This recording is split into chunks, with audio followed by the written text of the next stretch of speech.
Assalamualaikum. Today the topic of our discussion is diuretics.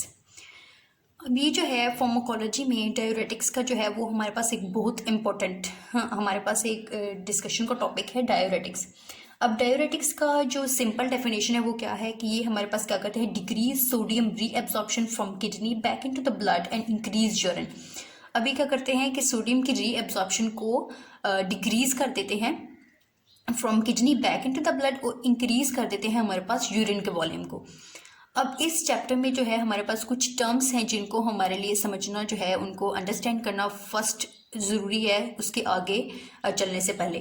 तो हमारे पास क्या है कि रीएब्जॉर्प्शन का क्या मतलब होता है। रीएब्जॉर्प्शन का मतलब है कि फिल्ट्रेट जो हमारे पास है उसको वापस से ब्लड में लाया जाए। लाइक हमारे पास जो फिल्ट्रेट है, फिल्ट्रेशन के बाद जो भी हमारे पास चीज़ आती है उसको वापस से ब्लड में भेजना, वो क्या है हमारे पास रीएब्जॉर्प्शन है। अब सिक्रीशन क्या है, सिक्रीशन क्या है कि ब्लड से जो भी है एक्सक्रीशन काज हो रही है उसको फिल्ट्रेट में लेके जाना, तो ये हमारे पास सिक्रीशन हो जाएगी। और फिर उसके बाद क्या है, ल्यूमिनल मेम्ब्रेन और एपिकल सरफेस। अब ये हमारे पास नेफ्रॉन का जो भी स्ट्रक्चर है इसमें एपिकल, अब ये जो हमारे पास नेफ्रॉन का स्ट्रक्चर है इसमें हमने डिफरेंशिएट करना है कि हमारे पास ल्यूमिनल मेम्ब्रेन कौन सी है और हमारे पास बेसोलेटर मेम्ब्रेन कौन सी है। तो ये जो हमारे पास यहाँ से जो है वो ये अंदर जो चीज़ है हमारे पास, ये हमारे पास क्या है, फिल्ट्रेट है।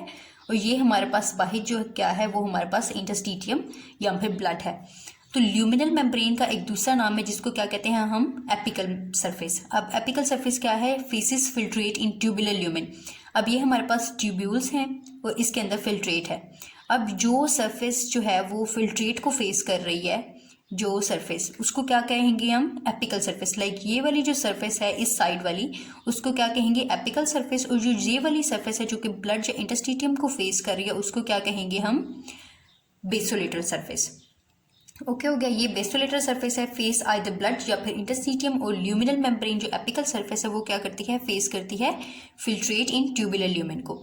अब उसके बाद क्या है, रीनल कार्पसल है और रीनल ट्यूब्यूल्स हैं। जो होल प्रोसेस है इसका वो इन दो चीज़ों पे कॉन्स्टिट्यूट है। और रीनल कार्पसल जो है वो हमारे पास कौन सी चीज़ों पे कॉन्स्टिट्यूट है, वो ग्लोमेरुलस है और दूसरा है हमारे पास बाउमेंस कैप्सूल। और कैपिलरीज का एक नेटवर्क होता है हमारे पास ग्लोमेरुलस। और बाउमेंस कैप्सूल रहता है, ये कप शेप स्ट्रक्चर होता है हमारे पास। और ट्यूब्यूल्स में क्या रहता है, अब इधर जो है वो शॉर्ट फॉर्म में लिखा हुआ है, लाइक ये क्या है, प्रोक्सिमल कन्वोल्यूटेड ट्यूब्यूल। और ये क्या है, लूप ऑफ हेलने। लूप ऑफ हेलने में कौन सी आ जाती है हमारे पास tubes, ascending limb of loop of हेलने और descending limb of loop of हेलने। फिर आ जाती है डिसेंडिंग कन्वोल्यूटेड ट्यूब्यूल, फिर कॉर्टिकल कलेक्टिंग ट्यूब्यूल और फिर आ जाती है कलेक्टिंग डक्ट। अब फिर क्या रहता है, डायूरेटिक्स की जो मेन डेफिनेशन है लाइक वो क्या है हमारे पास, diuretics are the agents that induce state of increased urine volume by inhibiting renal ion transporter present at different sites of nephron, resulting in decreased reabsorption of ions and other electrolytes through renal ion transporter। अब इसका क्या मतलब हुआ, अब diuretics क्या करते हैं कि हमारे पास इंक्रीज करते हैं यूरिन वॉल्यूम को। वो कैसे इंक्रीज करते हैं वो, अब ये हमारे पास नेफ्रॉन है तो इसकी डिफरेंट साइड्स पे हमारे पास डिफरेंट आयन ट्रांसपोर्टर्स हैं। आयन ट्रांसपोर्टर्स क्या करते हैं, हमारे पास इस बैलेंस को मेंटेन करते हैं, लाइक इलेक्ट्रोलाइट के और वाटर के बैलेंस को। अब ये जो है हमारे पास इंक्रीज कैसे होगा वॉल्यूम, जब हम हमारे पास जो ये हमारे पास ट्रांसपोर्टर्स हैं हम इनको इनहिबिट कर देंगे। जब ये इनको हम इनहिबिट कर देंगे तो ये जो है वो हमारे पास आयंस की और इलेक्ट्रोलाइट्स को की ट्रांसपोर्ट को नहीं परफॉर्म कर सकेंगे। ट्रांसपोर्ट को नहीं परफॉर्म कर सकेंगे तो हमारे पास जो है वो यूरिन का वॉल्यूम जो है वो रिटेन रहेगा हमारे पास, जिसकी वजह से क्या है कि यूरिन का वॉल्यूम इंक्रीज कर जाएगा। अब इस डेफिनेशन को दोबारा से देखते हैं तो ज़्यादा समझ आ सकती है।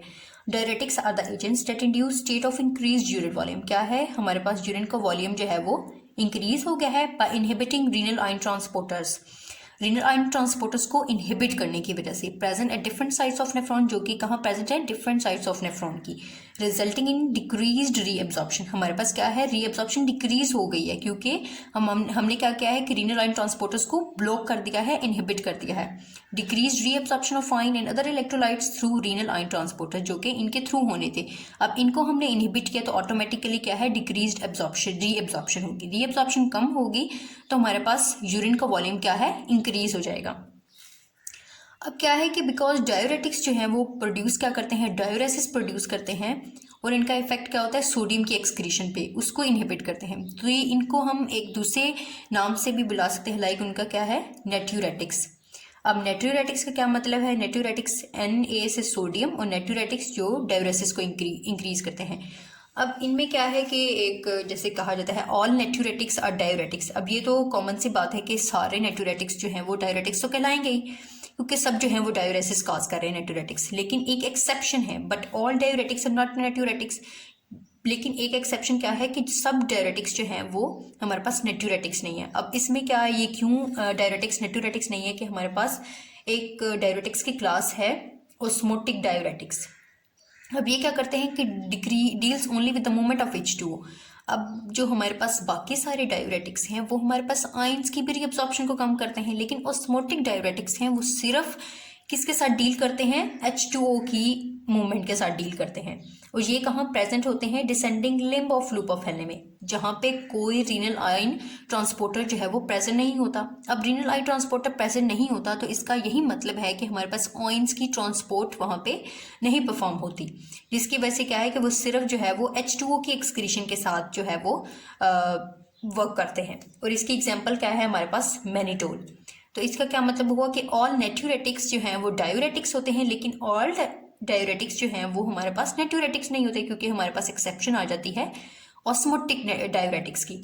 अब जो नेट्यूरेटिक्स हैं या फिर डायूरेटिक्स हैं वो क्या क्या वर्क परफॉर्म करते हैं, वो हमारे पास क्या करते हैं, चेंज कर देते हैं बॉडी की पीएच को ऑटोमेटिकली। जब हमारे पास इलेक्ट्रोलाइट्स का बैलेंस चेंज होता है तो हमारे पास पीएच भी चेंज होगी। Change ionic composition between blood and urine. अब ब्लड और यूरिन में हमारे पास आयंस की जो कंपोजिशन है, लाइक सोडियम आयन है, कैल्शियम आयन है, पोटाशियम आयन है, उनका जो है वो बैलेंस भी चेंज हो जाएगा।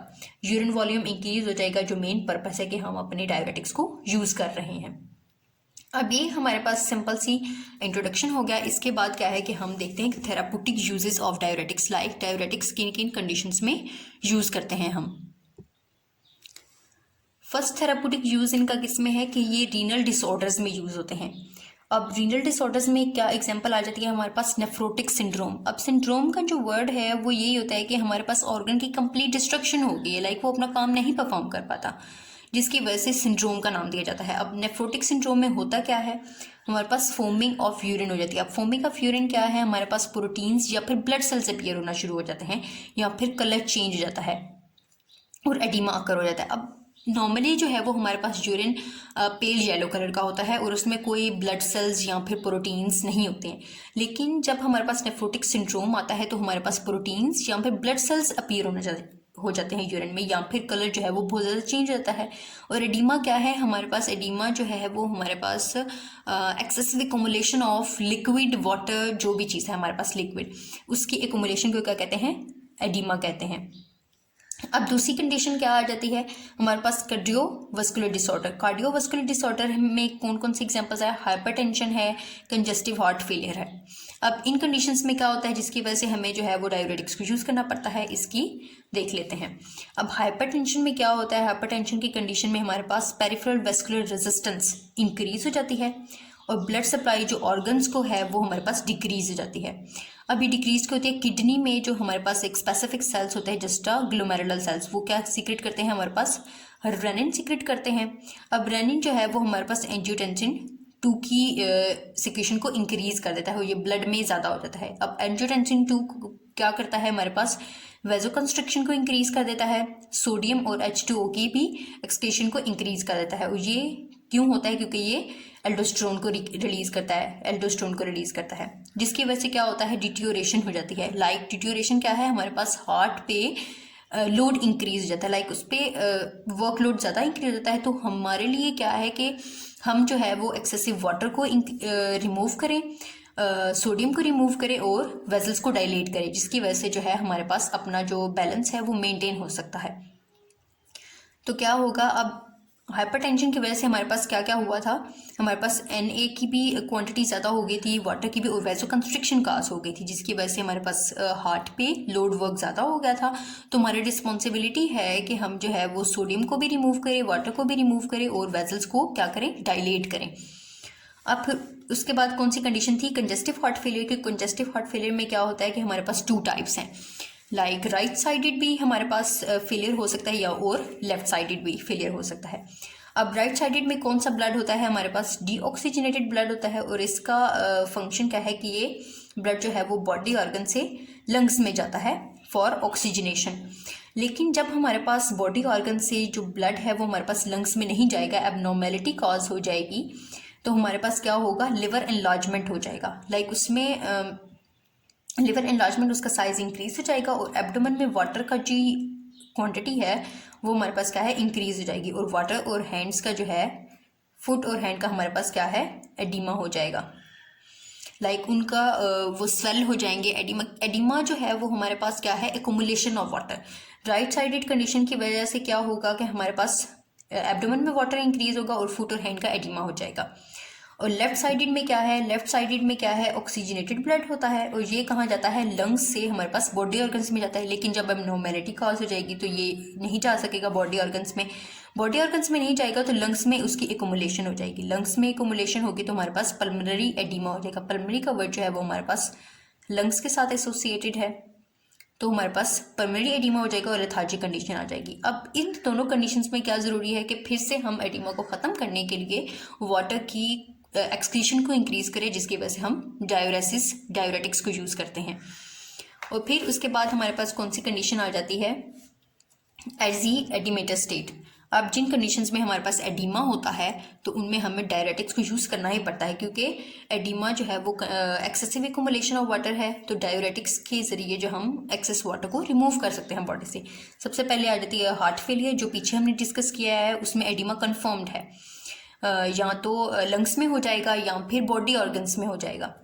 और फिर इसके बाद क्या है, hepatic cirrhosis, chronic liver syndrome. अब लिवर सिंड्रोम में क्या होता है कि हेपेटिक पोर्टल सर्कुलेशन जो है वो अकर हो जाता है, रिजल्टिंग इंक्रीज्ड ब्लड वॉल्यूम। उसमें भी ब्लड का वॉल्यूम जो है वो इंक्रीज हो जाता है और हमें डायूरेटिक्स को यूज़ करना पड़ता है। और फिर उसके बाद क्या है, ऑप्टिमल ओसाइट्स, और फिर इसके बाद सेकेंडरी हाइपर एल्डोस्टेरिज्म। अब हाइपर एल्डोस्टेरिज्म क्या है, हमारे पास एल्डोस्टेरोन जो स्टीरॉयड हार्मोन है वो हमारे पास ज़्यादा हो जाता है।